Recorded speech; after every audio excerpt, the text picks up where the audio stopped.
In the spirit of Thanksgiving, these young Syrian refugees in Chicago are sharing a meal and reflecting on what they're thankful for. Can you name a person that you're thankful for? Your mom? And while the menu is not your typical Thanksgiving food, we're actually having chicken shawarma. The kids seem to somewhat grasp what it means to be grateful. I'm thankful for the clean. Besides the Thanksgiving activities, this is a pretty usual evening for the children. The Syrian Community Network, a local non-profit, puts together this after-school program a few times a week. The kids have all resettled from Syria to Chicago with their families within the last couple years, fleeing the country's ongoing civil war.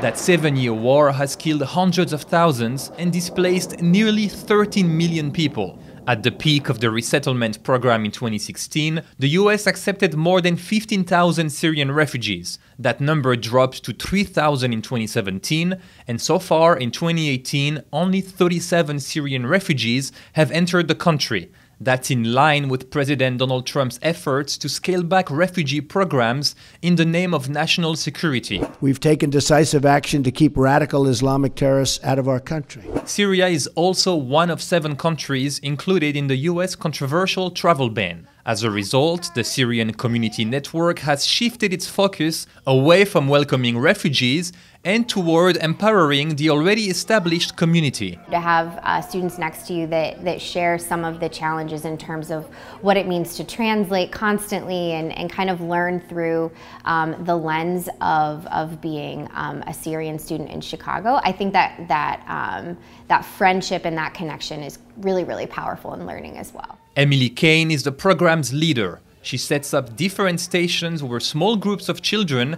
get to practice different skills. What is it? 18. Boom. Got it. 30.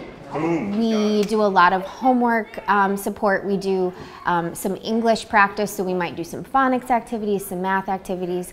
But it's also a space for students to really be able to have a community and friends that are from different schools, a space to kind of explore some of those social emotional themes that are so important for our students to really process. We are going to go to the next room for a surprise. And we have a lot of students that are behind in their academics, and so there can be a lot of frustration, there can be a lot of lack of self-confidence when you hear over and over and over that you're struggling or that you don't get the grade that you want. And so one of the things I'm really excited to share with the students is to just take a deep breath and to be able to sit and just enjoy food together.